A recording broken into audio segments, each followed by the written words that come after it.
In this video, I'm going to show you how to delete your data in Origin Financial. Let's get started.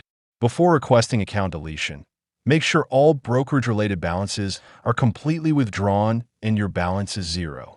This includes accounts like the Origin Cash account, stock bundles, or auto-index accounts.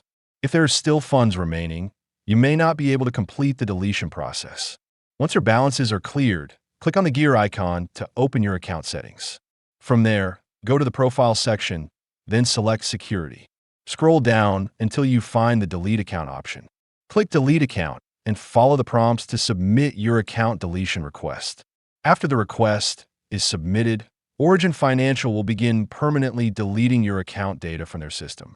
According to Origin, the deletion process typically takes around 7 days to fully complete.